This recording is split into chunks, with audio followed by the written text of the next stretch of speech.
Hi, this is Rolf from Tesla Owners US, and today we are on its way to Doc Tesla, I call him, and you will be wondering who that is. I pressed Okay, we are at the location where Doc Tesla is, and let's bring Doc Tesla in the game because we have the big inspection, the 2-year inspection. Here he is. Hi, good morning. That's over.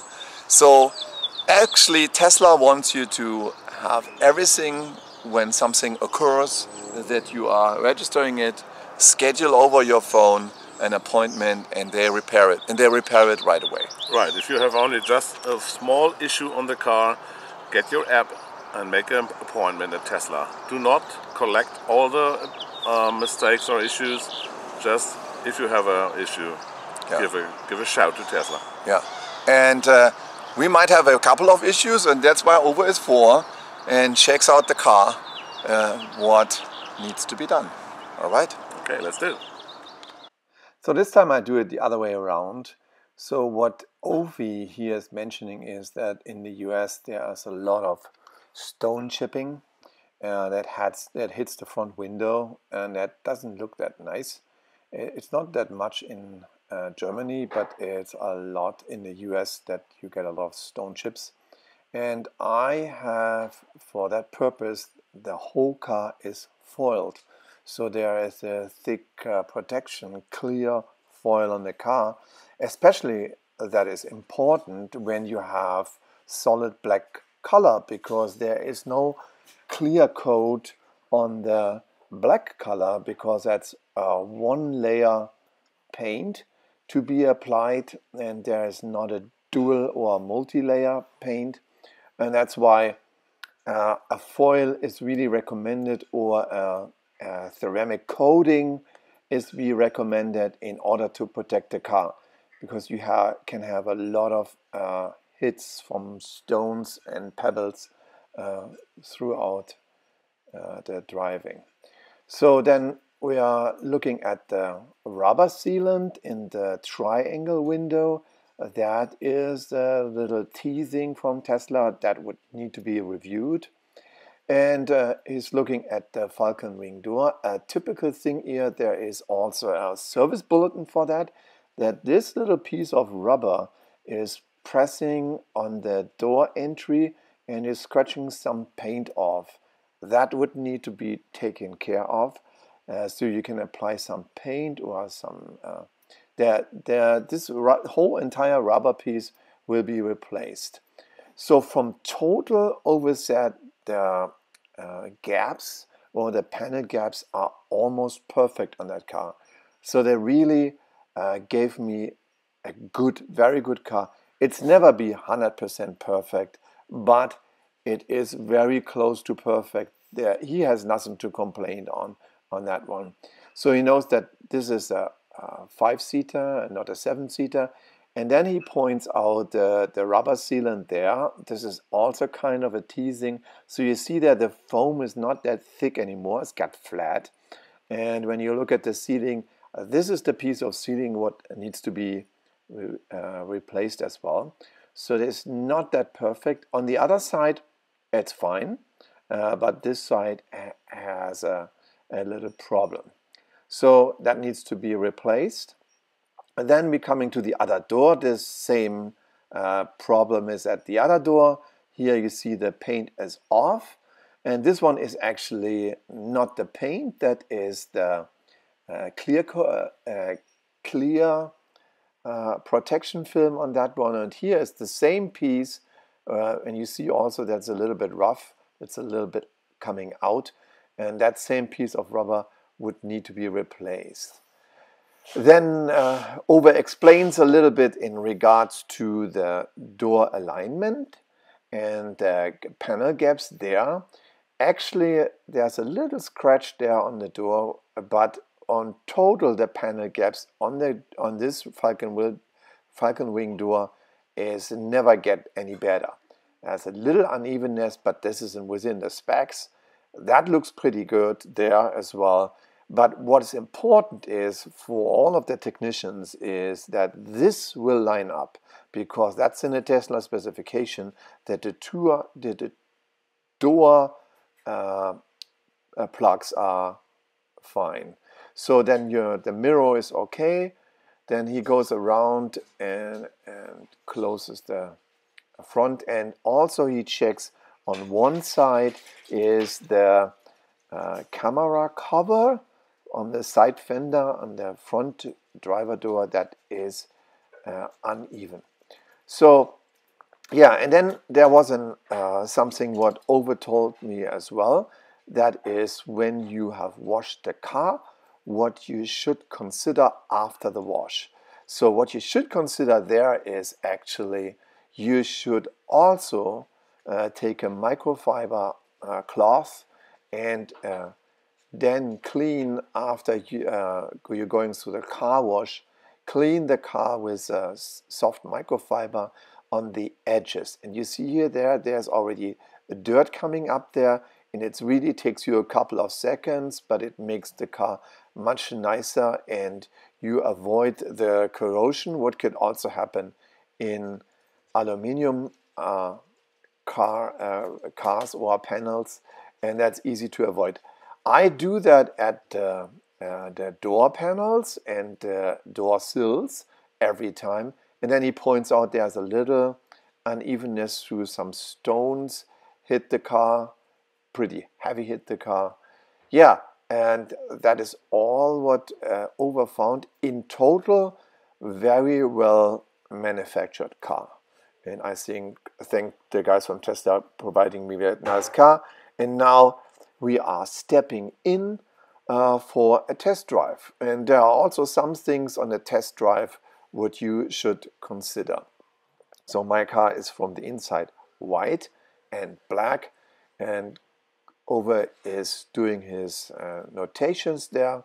He is consulting a lot of people in Germany and has over 30 years experience. So he's checking out what the VIN number is and what release level, and he always does those notes, and then we are stepping and starting for the test drive. Then after this, Ove explained a little bit about the heatings, what I rarely use in Arizona. It is about 73 Celsius. His special settings are air, fan 3, up and down, and no internal circulation, and AC off. And with these settings you are nice and warm in the car, and you do not consume more for air conditioning. Then we started with the test drive, and then he was wondering what happened to my steering wheel. Actually, this steering wheel is without leather, and this will be coming in the future as well. The steering wheel is made from synthetic leather or vegan leather, because I requested that with Tesla and they were so nice to do that for me. And that will come in future versions as well. Actually, from the grip feels better. It's a little bit softer, or no, not softer. It's actually a little bit tougher and a better grip on the steering wheel. And for me, it is important that I did not use any animal skin. As the whole car itself, there is no animal skin in the car. Everything is vegan leather or Alcantara, which we like a lot. So then we went out for a test drive, and Ove is checking the car in all conditions for the settings. He checked also what the camera was. I have an additional camera installed for front and back view. It's actually a black view camera. I did that before the standard settings came, that you can record the dash camera. Then we accelerated here with the car, not in this, this is just an overblend with the car itself. We're gonna show here the car all around. It is all black and all, like the new Model Ys, are chrome deleted. So we do not have any chrome on there. Especially also the 20-inch wheels are powder coated in high gloss black. Actually, both we like very much high gloss black. Then when we tested the acceleration of the car, and especially the front suspension, he had some experience with the front suspension of the car. In many times was getting, I don't want to say loose, but too much noise.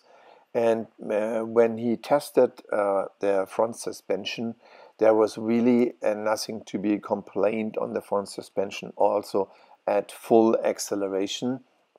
We tested the front suspension in many modes, in standard, in low, and in very low. And as lower as you come to the suspension, so as lesser vibration you have on the front axle. And that is very normal. So in total, he said he did not expect that this car is in such a good condition after more than 20,000 miles for the second year inspection. What Ovi also noticed that the entire car is pretty silent, even when we had some complaints on the rubber pieces there at the triangle window in the front. And he had multiple Model X's for review, because that he does it also for as business kind of. And he had them for review, and there was always some snaring or some sounds there. He also did with me a brake test, and the brake test was good. The ABS anti-block system was reacting perfectly. There was basically nothing to complain on. The car was unexpectedly in a very good condition, and he said that many cars he had always something in the front and the back with the seats or some sound developing, and especially when you have a very silent car, you notice that very soon that there are some sounds coming out of the car, but he could not see or register any sounds or any problems. So also in the speed what we're driving on surface roads, there was no sound coming from the little torn up rubber pieces at the front window. In total, the car was, for those 20,000 miles, in a more than 20,000 miles, in a very good condition. And most of people don't know, you do not have to go to Tesla for an inspection. It is voluntarily, but it is recommended. And I do that, and now Tesla also recommend that not every year, they recommend that every other year. Sure, you have to take care of your tires and some of the liquids and so on, but they recommend of your little tiny battery in your key fob.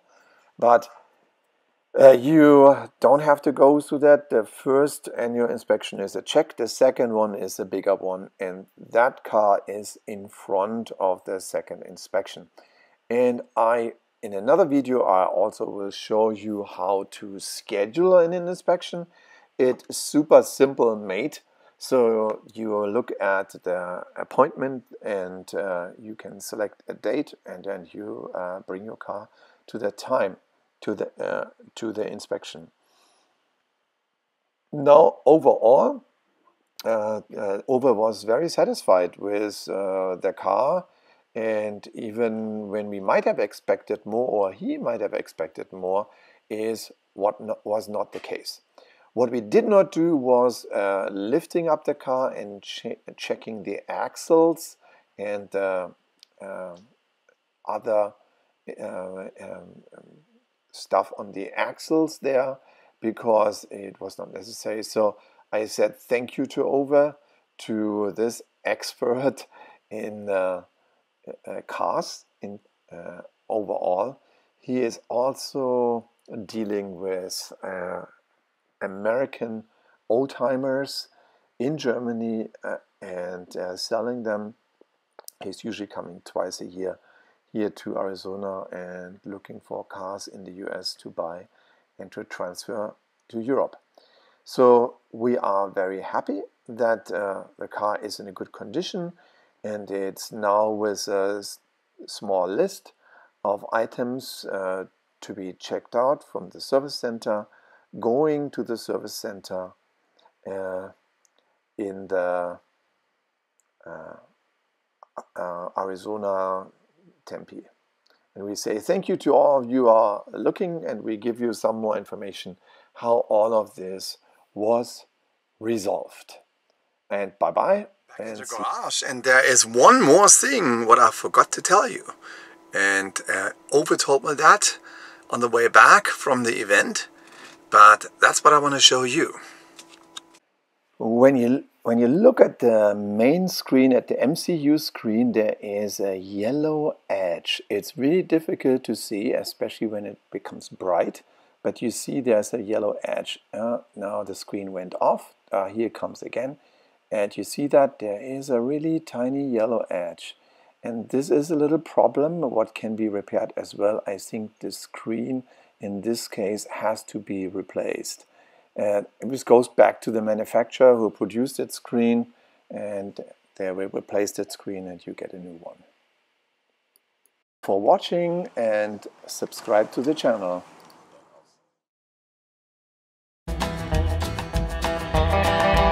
I pressed and say